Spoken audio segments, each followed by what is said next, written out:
दो नयनों में क्यों रहे निरंतर चतुर्मास, एकादशी है निर्जला कर लो तुम उपवास।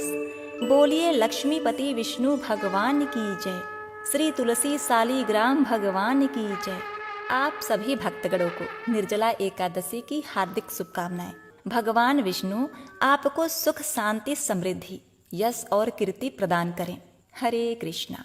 प्रिय भक्तगणों, आज ज्येष्ठ माह शुक्ल पक्ष की द्वादशी युक्त निर्जला एकादशी का व्रत है। इस एकादशी को पांडव निर्जला एकादशी, रुक्मणी हरण एकादशी तथा भीमसेनी एकादशी भी कहते हैं।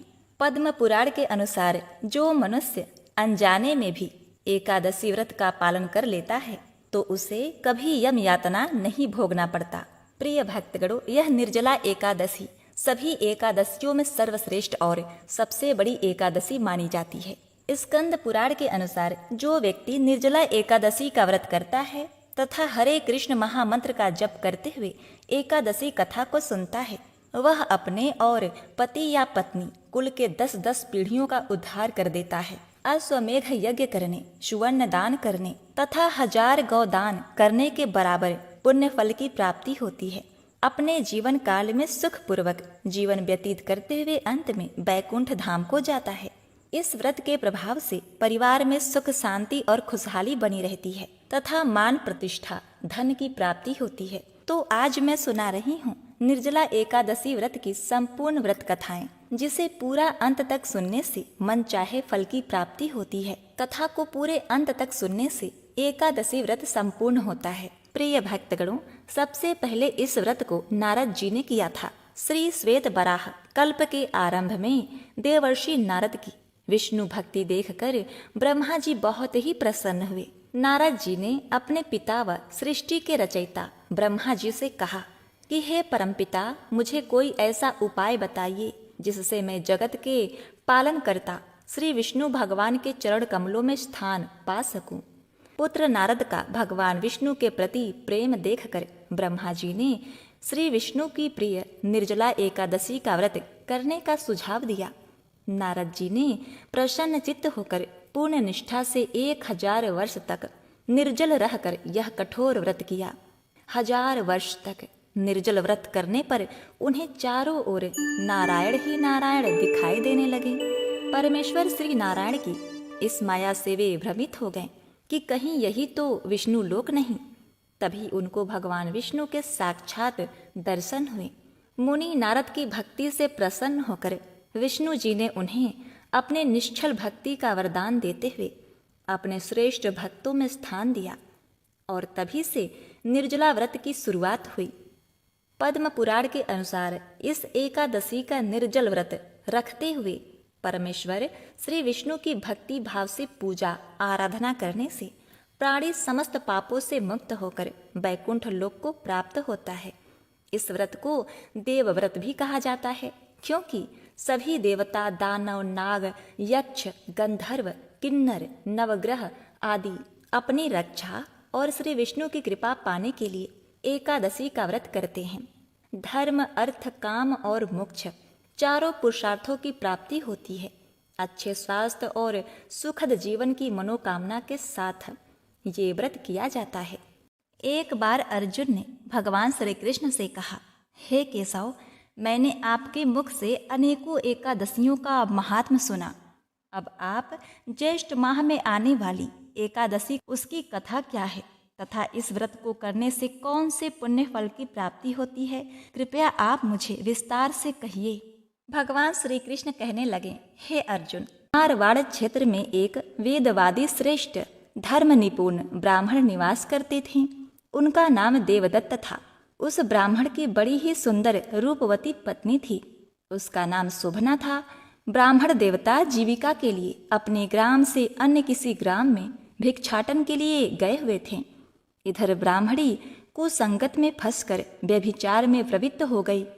अब तो पूरे गांव में उसके इस निंदनीय कर्म की चर्चाएं होने लगी, परंतु उस दुष्टा ने गांव ही जला दिया। दुष्कर्मों में रत रहने वाली वह दुर्बुद्धि मरी तो उसका अगला जन्म चांडाल के घर में हुआ। अब इस जन्म में पति का त्याग करने से वह चांडालनी बनी। ग्राम जलाने से उसे भीषण कुष्ठ हो गया तथा व्यभिचार कर्म के कारण वह अंधी भी हो गई। अपने कर्म का फल उसे भोगना ही था। इस प्रकार वह अपने कर्म के योग से दिनों दिन दारुण दुख प्राप्त करती हुई देश देशांतर में भटकने लगी। एक बार दैव योग से वह भटकती हुई कौशलपुरी पहुंच गई। संयोगवश उस दिन ज्येष्ठ माह शुक्ल पक्ष की एकादशी तिथि थी, जो समस्त पापों का नाश करने में समर्थ है। उस दिन निर्जला एकादशी का व्रत था, पर वह भूख प्यास से व्याकुल दुखियारी इस प्रकार से लोगों से प्रार्थना करने लगी कि हे सज्जनों, मुझ पर कृपा कर कुछ भोजन सामग्री प्रदान करो, मैं भूख से मर रही हूँ। ऐसा कहती हुई वह स्त्री कनक भवन के सामने बने 1000 पुष्प मंडित खंभों से गुजरती हुई उसमें प्रविष्ट हुई। उसने पुनः पुकार लगाई कि भैया, कोई तो मेरी मदद करो, कुछ भोजन दे दो। इतने में एक भक्त ने उससे कहा, देवी, आज तो निर्जला एकादशी का व्रत है, भोजन में अन्न देने वाले को पाप लगता है, इसलिए आज तो अन्न नहीं मिलेगा, कल पारण करने के समय आना, ठाकुर जी का प्रसाद भरपेट मिलेगा। इसी प्रकार सुबह से रात्रि हो गई। रात्रि के बाद सवेरा हुआ। उस दिन पारण का दिन था। अब पारण होते होते उसका गला सूखने लगा। तब उसने उसी मंदिर में पुनः आए हुए उस भक्त से विनती की कि हे सज्जन पुरुष, आप मुझे कृपया करके जल ही पिला दीजिए, जल के मारे मेरे प्राण सूखे जा रहे हैं। अधिक कहने पर उस भक्त ने उसे तुलसी एवं जल प्रदान किया। वह पापनी भूख से मर गई, किंतु इसी बहाने अनजाने में उससे निर्जला एकादशी का व्रत पूरा हो गया। अब तो परम कृपालु भगवान विष्णु ने उसे समस्त पापों से मुक्त कर दिया। इस व्रत के प्रभाव से वह पापनी निर्मल होकर स्वर्ग में आनंद पूर्वक अनंत वर्ष तक रही। तत्पश्चात वह काम रूप देश के महाराज जयसिंह की महारानी कामकला के नाम से विख्यात हुई। उस महान साध्वी ने अपने राज्य में अनेक देवालय बनवाए, जिसमें भगवान विष्णु और माता लक्ष्मी की प्रतिमा स्थापित करवाई। अतः सभी एकादशी व्रतों को प्रेम पूर्वक करती रही। इस प्रकार से उसे सभी प्रकार के सुख सौभाग्य प्राप्त हुए। यह सुनकर भीमसेन ने भी इस शुभ एकादशी का व्रत आरंभ कर दिया। तब से यह लोक में पांडव द्वादशी के नाम से विख्यात हुई। प्रिय भक्तगणों, भगवान श्री कृष्ण ने युधिष्ठिर से कहा, हे युधिष्ठिर, इस पाप नाशनी व्रत को जिसने दूसरी बार पृथ्वी लोक पर किया था, अब उस कथा का श्रवण करो। एक बार एक बूढ़ी माँ ने निर्जला एकादशी का व्रत रखा। बड़ा ही भाव भक्ति से पूजा अर्चना की। उन्हें वृद्धावस्था में क्या बाधा थी, वे तो अपने पुत्र और पौत्रों की सुख सुविधा के लिए व्रत करने लगी थीं। वो दिन भर तो जरा कठोर मन करके अपनी प्यास को रोके रहीं। दिन में पूजा पाठ किया, कथा सुनी और पंडित जी को मिट्टी के पात्र में भरकर पानी और ऋतु फल दान में दिए। दोना भर भर के भूरा शक्कर वितरण किया। उन्हें गर्मी के कारण बहुत ही बेचैनी हो रही थी। इस कारण से बड़ी देर तक पानी में पड़ी रहीं और पानी से मुंह धोती रहीं। तब कहीं थोड़ा बहुत धैर्य बंध पाया। धूप तो तेज पड़ ही रही थी, इस कारण बार बार मुंह भी सूख रहा था। बूढ़ी माँ बहुत ही बेचैन हो रही थी। एक तो बुढ़ापा और दूसरा यह भयंकर गर्मी। वृद्धावस्था की स्थिति तो कुछ दूसरे ही प्रकार की होती है। जैसे तैसे रोध होकर के दिन तो कट गया, परंतु पहाड़ सी रात सामने थी। उसका कटना बड़ा ही कठिन दिखाई दे रहा था। खटिया पर पड़े पड़े शांति नहीं मिल रही थी। वे बार बार करवट बदल रही थी। अनेक बार बाहर जाती और भीतर आती। उन्हें घर के अंदर शांति नहीं मिल रही थी।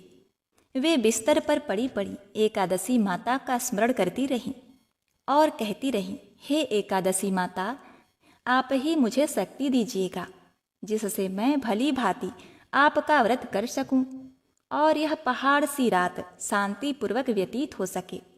प्रिय भक्तगणों, प्यास के कारण बूढ़ी माँ की बेचैनी तो बढ़ ही रही थी। उन्होंने धैर्य रखने का बहुत प्रयास किया, किंतु सहनशीलता की सीमा टूट गई और वे घबराकर एकदम से चिल्ला पड़ी। बोली, बचाओ बचाओ। अम्मा का चिल्लाना सुनकर परिवार भर के नर नारी, बच्चे और पड़ोसी एकत्रित होकर बूढ़ी अम्मा की खटिया के पास समीप पहुंचकर सबने पूछा, अम्मा जी आपको क्या हुआ? आप क्यों चिल्ला रही हैं? आप इस वृद्धा अवस्था में यह कठिन व्रत क्यों करती हैं? अम्मा जी, शक्ति से ही भक्ति होती है। थोड़े ही देर में वे फिर बोली कि अरे, हमारे तो प्राण ही निकले जा रहे हैं। मेरी छाती पर ठंडे पानी का घड़ा रख। नातियों ने दादी की छाती पर ठंडे पानी का पात्र रख दिया। तब कहीं उन्हें थोड़ा बहुत आराम मिल पाया और थोड़ी देर के लिए उन्होंने अपनी आंखें बंद कर ली। अब एकादशी माता ने सोचा, यह बूढ़ी अम्मा है तो बहुत कठोर, जरा जाकर उसकी परीक्षा लेनी चाहिए। अब आधी रात को वो मुर्गा बनकर टेर लगाने लगी। मुर्गा की आवाज सुनकर दादी जल्दी से उठी और बाहर जाकर आसमान की ओर देखा, किंतु आसमान में कहीं उन्हें प्रातःकालीन तारा दिखाई नहीं दिया। वे सोचने लगी कि यह मुर्गा कहाँ से और क्यों बोल गया। उन्हें प्यास तो लग ही रही थी, थोड़ा बहुत उनका मन भी विचलित होने लगा था, किंतु अंत में उन्होंने दृढ़ निश्चय किया कि मैं अब व्रत को पूरा करके ही रहूंगी, चाहे भले ही मेरे प्राण निकल जाएं। यह सोचकर फिर वे खटिया पर लेट गईं। अब थोड़ी देर में एकादशी माता ने उनकी फिर से परीक्षा लेनी चाहिए। एक छोटी सी बालिका एक गिलास में शरबत लेकर सिरहाने खड़ी हो गई और जोर से बोली, दादी जी सवेरा हो गया है, आप हाथ मुंह धोकर शरबत पी लीजिए। पहले तो शरबत का गिलास देखकर उनका मन ललचाने लगा, किंतु अचानक निर्जला एकादशी व्रत का स्मरण हो आया और उन्होंने सोचा कि मैं किसी भी प्रकार से अभी शरबत नहीं पी सकती हूँ, और वे शांतिपूर्वक अपनी खटिया पर लेट गईं। फिर थोड़ी ही देर में उन्हें ऐसा लगा जैसे किसी ने उन्हें पानी के कुएं में धकेल दिया हो। वे बड़े देर तक उस कुएं में हाथ पैर मारती रहीं, किंतु उन्होंने अपने मुंह में पानी की एक बूंद भी नहीं जाने दी और दृढ़तापूर्वक अपना व्रत पालन करती रहीं। थोड़ी देर में न जाने कहाँ से सामने आग जलने लगी, जिससे भारी गर्मी बढ़ने लगी। प्यास के कारण प्राण निकलने लगे, किंतु बूढ़ी अम्मा का कुछ भी नहीं बिगड़ पाया। वे जहाँ की तहाँ मुस्कुराती हुई बैठी रहीं। अब थोड़ी ही देर में बाहर प्रकाश दिखाई देने लगा। ऐसा लगा जैसे कि सवेरा हो गया हो। अब बूढ़ी दादी ने जब बाहर निकल कर देखा तो समझ गई अभी तो सवेरा होने में 3-4 घंटे की देरी है। यह जानकर वे शांतिपूर्वक इधर उधर घूमने फिरने लगी। एकादशी माता यह बात अच्छी तरह से समझ गई कि यह बूढ़ी अम्मा किसी भी प्रकार से अपने व्रत से नहीं टल सकती। वे उनके सत्य व्रत को अच्छी तरह समझ गई। सवेरा होते ही बूढ़ी अम्मा ने स्नान किया, भगवान का पूजा पाठ किया, निर्जला एकादशी और एकादशी माता की कथा सुनी, ब्राह्मणों को यथोचित दक्षिणा देकर भोजन करवाया। तब कहीं उन्होंने जल ग्रहण किया और इसके बाद उन्होंने कन्याओं और बालकों को भोजन कराने के बाद अम्मा ने स्वयं भोजन किया। अब श्रेष्ठ व्रत के प्रभाव से बूढ़ी अम्मा की आयु में वृद्धि हो गई। उनका घर परिवार हरा भरा और सुख संपन्नता से भर गया। उनके घर में अब किसी प्रकार का भी अभाव नहीं रहा। वे हर तरह के सुख साधनों से संपन्न हो गई। नाती नातिनों से उनका घर भर गया और वे उसी दिन से 12 महीने के एकादशी का व्रत करने लगी। एकादशी माता के व्रत के प्रभाव से इस संसार में हर प्रकार के सुख भोग कर अंत में बैकुंठ धाम को चली गईं। जैसे एकादशी माता ने बुढ़िया माता और उसके परिवार को दिया, उनके परिवार को हरा भरा और संपन्न किया, ऐसे ही एकादशी माता इस कथा कहानी को सुनने वाले हम सभी भक्तों की मनोकामनाओं को पूर्ण करें। बोलिए श्री लक्ष्मी नारायण भगवान की जय। जब सर्वज्ञ वेद व्यास जी ने पांडवों को चारों पुरुषार्थ धर्म, अर्थ, काम और मोक्ष देने वाली एकादशी व्रत का संकल्प कराया था, तब युधिष्ठिर ने भगवान श्री कृष्ण से कहा, हे मधुसूदन, हे जनार्दन, ज्येष्ठ माह के शुक्ल पक्ष में जो एकादशी पड़ती हो, कृपया उसका वर्णन कीजिए। इस व्रत का महालय क्या है और इसे करने से कौन से पुण्य फल की प्राप्ति होती है? तब भगवान श्री कृष्ण ने कहा, हे राजन, इसका वर्णन परम धर्मात्मा सत्यवती नंदन व्यास जी करेंगे, क्योंकि वे संपूर्ण शास्त्रों के वेद वेदांगों के पारंगत विद्वान हैं। तब वेद व्यास जी कहने लगे, कृष्ण पक्ष और शुक्ल पक्ष दोनों पक्षों की एकादशी में अन्न खाना वर्जित है। द्वादशी के दिन स्नान करके पवित्र हो और फूलों से भगवान केशव की पूजा करें। फिर नित्य कर्म समाप्त होने के पश्चात पहले ब्राह्मणों को भोजन देकर अंत में स्वयं भोजन करें। यह बात सुनकर भीमसेन बोले, परम बुद्धिमान पितामह, मेरी उत्तम बात सुनिए। राजा युधिष्ठिर, माता कुंती, द्रौपदी, अर्जुन, नकुल और सहदेव ये एकादशी को कभी भोजन नहीं करते तथा मुझे भी हमेशा यही कहते हैं कि भीमसेन, एकादशी को तुम भी न खाया करो, परंतु मैं उन लोगों से यही कहता हूँ कि मुझसे भूख नहीं सही जाएगी। भीमसेन की बात सुनकर वेद व्यास जी ने कहा, यदि तुम नरक को दूषित समझते हो और तुम्हें स्वर्गलोक की इच्छा है तो दोनों पक्षों की एकादशी के दिन भोजन नहीं करना चाहिए। भीमसेन बोले, महाबुद्धिमान पितामह, मैं आपके सामने सच कहता हूँ, मुझे एक बार भोजन करके भी व्रत नहीं किया जा सकता, तो फिर उपवास करके मैं कैसे कर सकता हूँ। मेरे उदर में वक्र नामक अग्नि सदा प्रज्वलित रहती है, अतः जब मैं बहुत अधिक खाता हूँ तभी यह शांत होती है। इसीलिए महामुनि, मैं पूरे वर्ष में केवल एक ही उपवास कर सकता हूँ, जिससे स्वर्ग की प्राप्ति सुलभ हो तथा जिसके करने से मैं कल्याण का भागी हो सकूं।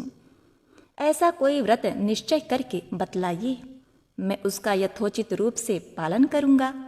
व्यास जी ने कहा, भीम, ज्येष्ठ माह में सूर्य वृष राशि पर हो या मिथुन राशि पर तो शुक्ल पक्ष में जो एकादशी हो उसका यत्न पूर्वक निर्जला व्रत करो। केवल कुल्ला या आचमन करने के लिए मुख में जल डाल सकते हो, उसको छोड़कर किसी प्रकार का जल विद्वान पुरुष मुख में न डाले, अन्यथा व्रत भंग हो जाता है।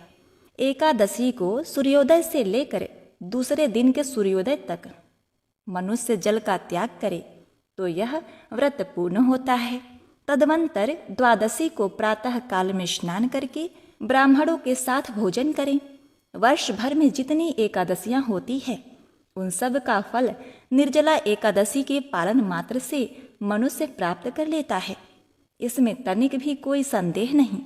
शंख, चक्र और गदा धारण करने वाले भगवान केशव ने मुझे यही कहा था कि यदि मानव सबको छोड़कर एकमात्र मेरी शरण में आ जाए और एकादशी को निराहार रहे तो वह सब पापों से छूट जाता है। एकादशी व्रत करने वाले पुरुष के पास विशाल काय विकराल आकृति और काले रंग वाले दंड पासधारी भयंकर यमदूत नहीं जाते। अंतकाल में पीतांबरधारी सौम्य स्वभाव वाले, हाथ में सुदर्शन धारण करने वाले, मन के समान वेगशाली विष्णु दूत आखिर इस वैष्णव पुरुष को भगवान विष्णु के धाम ले जाते हैं। अतः निर्जला एकादशी को पूर्ण यत्न करके उपवास और श्री हरि का पूजन करो। स्त्री हो या पुरुष, यदि उसने मेरु पर्वत के बराबर भी महापाप किया हो तो वह सब इस एकादशी व्रत के प्रभाव से भस्म हो जाता है। जो मनुष्य उस दिन जल के नियम का पालन करता है वह पुण्य का भागी होता है। उसे एक एक पहर में कोटि कोटि सुवर्ण दान करने का फल प्राप्त होता है। मनुष्य निर्जला एकादशी के दिन स्नान, दान, जप, होम आदि जो भी करता है वह सब अक्षय होता है। यह भगवान श्री कृष्ण का कथन है। निर्जला एकादशी को विधि पूर्वक उत्तम रीति से उपवास करके मानव वैष्णव पद को प्राप्त कर लेता है। जो मनुष्य एकादशी के दिन अन्न खाता है वह पाप का भोजन करता है। इस लोक में वह चांडाल के समान है और मरने पर दुर्गति को प्राप्त होता है। जो ज्येष्ठ के शुक्ल पक्ष में एकादशी को उपवास करके दान करेंगे वे परम पद को प्राप्त होंगे। जिन्होंने एकादशी को उपवास किया है वे ब्रह्म हत्यारे, शराबी, चोरी, देशद्रोही होने पर भी सब पातकों से मुक्त हो जाते हैं। कुंती नंदन, निर्जला एकादशी के दिन श्रद्धालु स्त्री पुरुषों के लिए जो विशेष दान और कर्तव्य विहित हैं उन्हें सुनो। उस दिन जल में शयन करने वाले भगवान विष्णु का पूजन और जलमयी धेनु का दान करना चाहिए या दूध देने वाली गाय का दान करना उचित है। पर्याप्त दक्षिणा और भांति भांति के मिष्ठानों द्वारा यत्नपूर्वक ब्राह्मणों को संतुष्ट करना चाहिए। ऐसा करने से ब्राह्मण अवश्य संतुष्ट होते हैं और उनके संतुष्ट होने पर श्री हरि मोक्ष प्रदान करते हैं। जिन्होंने सम दम और दान में प्रवृत्त हो श्री हरि की पूजा और रात्रि में जागरण करते हुए इस निर्जला एकादशी का व्रत किया है, उन्होंने अपने साथ ही बीती हुई 100 पीढ़ियों और आने वाली 100 पीढ़ियों को भगवान वासुदेव के परम धाम में पहुंचा दिया है। निर्जला एकादशी के दिन अन्न, वस्त्र, गौ, जल, सैया, सुंदर आसन, कमंडलू तथा छाता दान करना चाहिए। जो श्रेष्ठ तथा सुपात्र ब्राह्मणों को जूता दान करता है वह सोने के विमान पर बैठकर स्वर्गलोक में प्रविष्ट होता है। जो इस एकादशी की महिमा को भक्ति पूर्वक सुनता है अथवा उसका वर्णन करता है वह स्वर्गलोक में जाता है। चतुर्दशी युक्त अमावस्या को सूर्य ग्रहण के समय श्राद्ध करके मनुष्य जिस फल को प्राप्त करता है वही फल इसके श्रवण मात्र से प्राप्त हो जाता है। पहले दंत धावन करके यह नियम लेना चाहिए कि मैं भगवान केशव की प्रसन्नता के लिए एकादशी को निराहार रहकर आचमन के सिवाय दूसरे जल का भी त्याग करूंगा। द्वादशी को देवेश्वर भगवान विष्णु का पूजन करना चाहिए। गंध, फूल, पुष्प और सुंदर वस्त्र से विधि पूर्वक पूजन करके जल के घड़े के दान का संकल्प करना चाहिए कि मैं भगवान केशव की प्रसन्नता के लिए एकादशी को निराहार रहकर आचमन के सिवाय दूसरे जल का भी त्याग करूंगा। पूजन करके जल के घड़े का संकल्प करते हुए इस तरह से उच्चारण करें, संसार सागर से तारने वाले हे देव, हे ऋषिकेश, इस जल के घड़े का दान करने से आप मुझे परम गति की प्राप्ति कराइए। भीमसेन, ज्येष्ठ माह में शुक्ल पक्ष की जो शुभ एकादशी होती है उसका निर्जल व्रत करना चाहिए। उस दिन श्रेष्ठ ब्राह्मणों को शक्कर के साथ जल के घड़े दान करने चाहिए।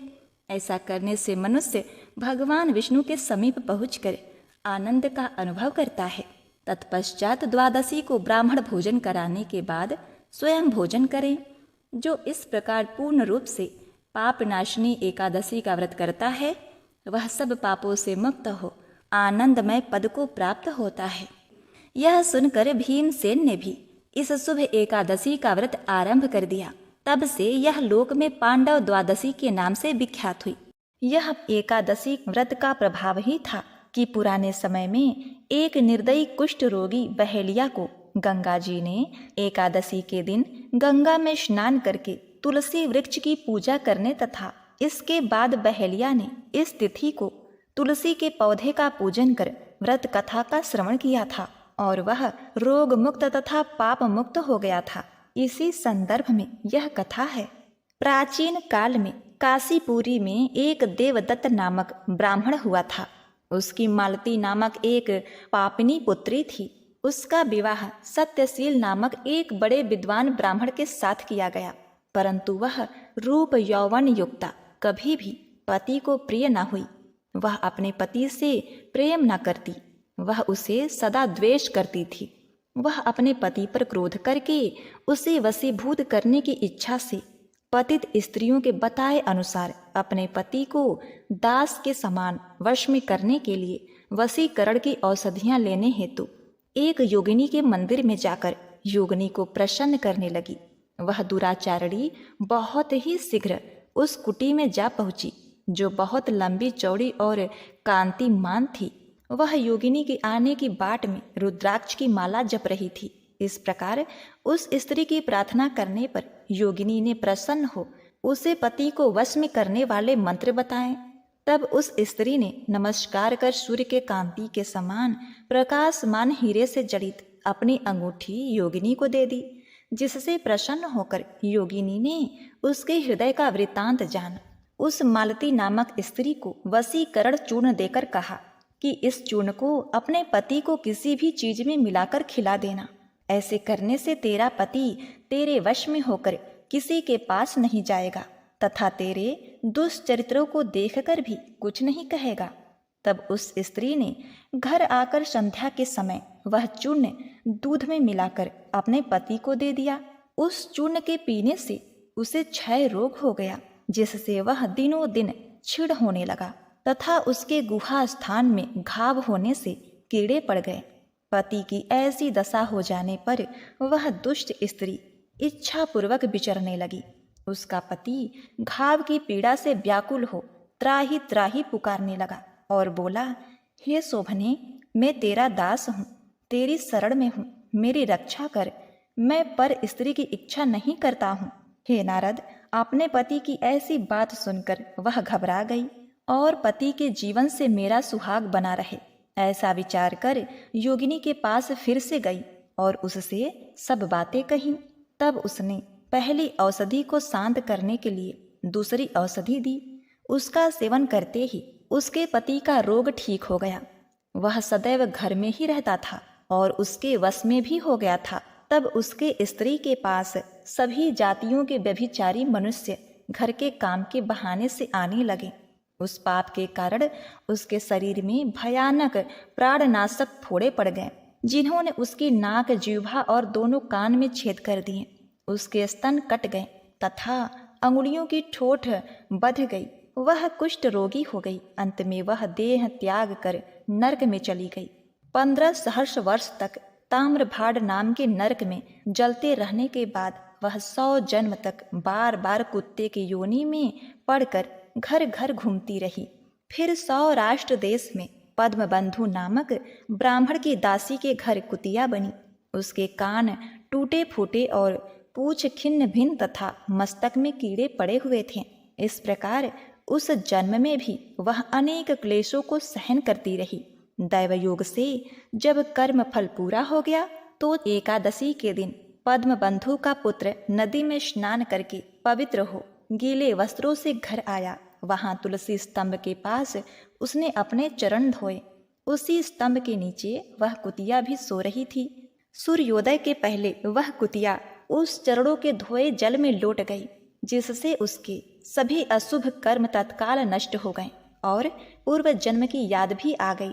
तब वह अपने पूर्व जन्म में किए कर्मों को सोच सोच कर ताप से व्याकुल हो त्राही त्राही करने लगी और भय से व्याकुल हो उस मुनि पुत्र से अपने पूर्व जन्म के लिए कर्मों की ताम्रभाड़ नामक नरक में पड़ने की और 100 जन्मों तक कुतिया की योनि में रहकर कष्ट भोगने की कथा का वर्णन करते हुए कहने लगी कि हे ब्राह्मण पुत्र, अब मैं तुम्हारे सम्मुख खड़ी हूँ।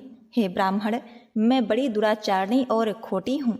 इसीलिए चैत्र माह के कृष्ण पक्ष की एकादशी के दिन तुलसी के छांव में तथा आपके चरणों के धोवन से मुझे अपने पूर्व जन्मों की याद आ गई। अतः आप अपने पुण्य को मुझे देकर मेरा उद्धार करो।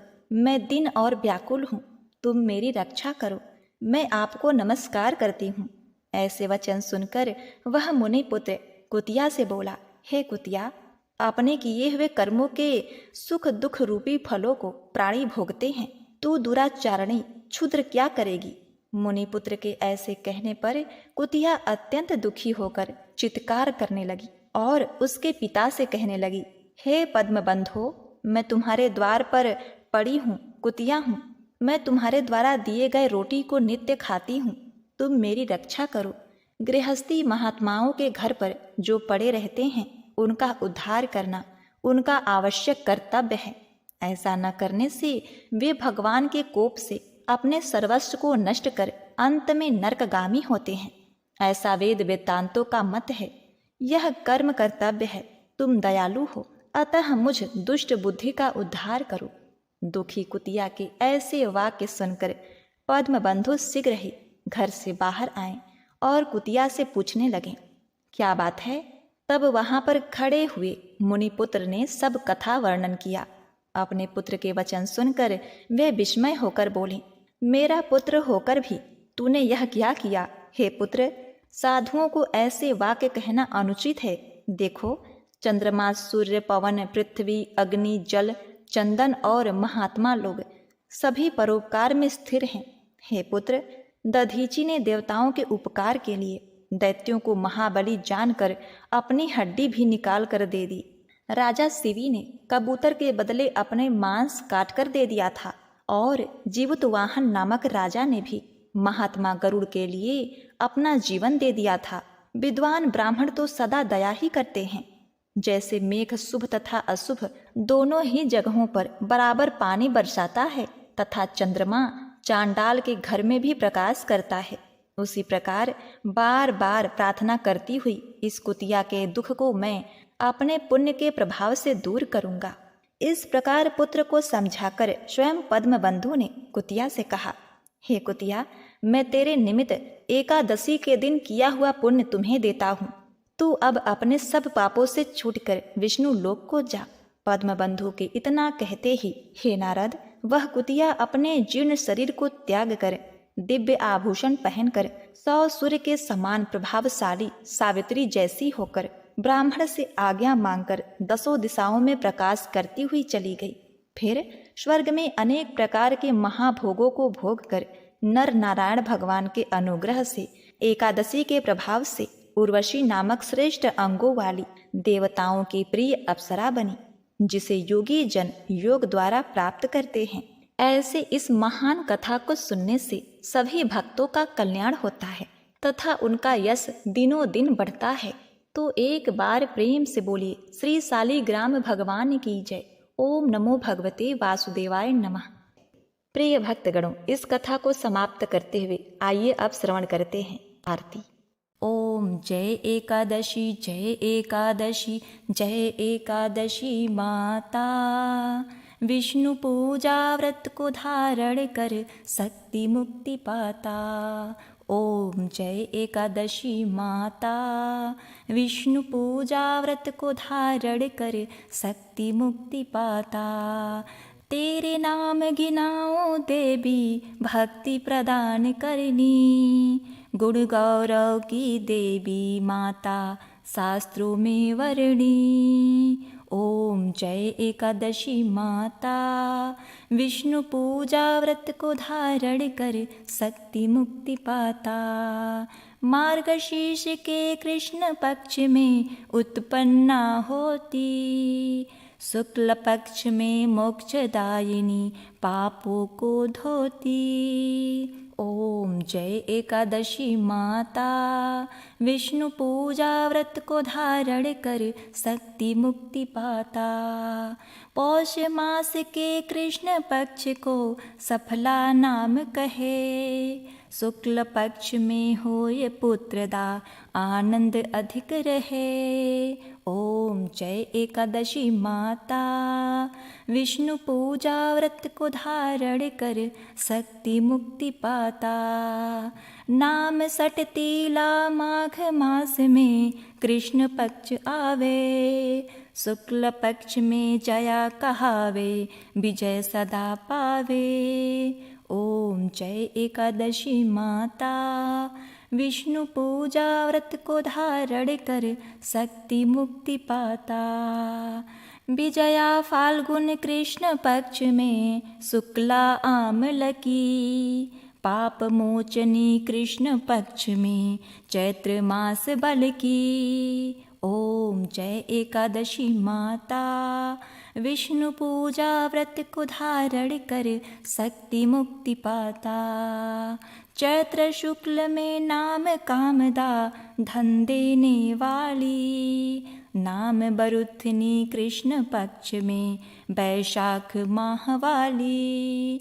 ओम जय एकादशी माता, विष्णु पूजा व्रत को धारण कर शक्ति मुक्ति पाता। शुक्ल पक्ष में होय मोहिनी अपरा ज्येष्ठ कृष्ण पक्षी, नाम निर्जला सब सुख करनी शुक्ल पक्ष रखी। ओम जय एकादशी माता, विष्णु पूजा व्रत को धारण कर शक्ति मुक्ति पाता। योगिनी नाम आषाढ़ मास जानो कृष्ण पक्ष वर्णी, देवशयनी नाम कहायो शुक्ल पक्ष धरणी। ओम जय एकादशी माता, विष्णु पूजा व्रत को धारण कर शक्ति मुक्ति पाता। कामिका श्रावण मास में आवे, कृष्ण पक्ष कहिए। श्रावण शुक्ल होय पुत्रदा, आनंद से रहिए। ओम जय एकादशी माता। विष्णु पूजा व्रत को धारण कर, शक्ति मुक्ति पाता। अजा भाद्रपद कृष्ण पक्ष की, परिवर्तिनी शुक्ला। इंदिरा अश्विन कृष्ण पक्ष में, व्रत में भवसागर निकला। ओम जय एकादशी माता। विष्णु पूजा व्रत को धारण कर, शक्ति मुक्ति पाता। पापा कुंसा है शुक्ल पक्ष में, पाप हरण हारी।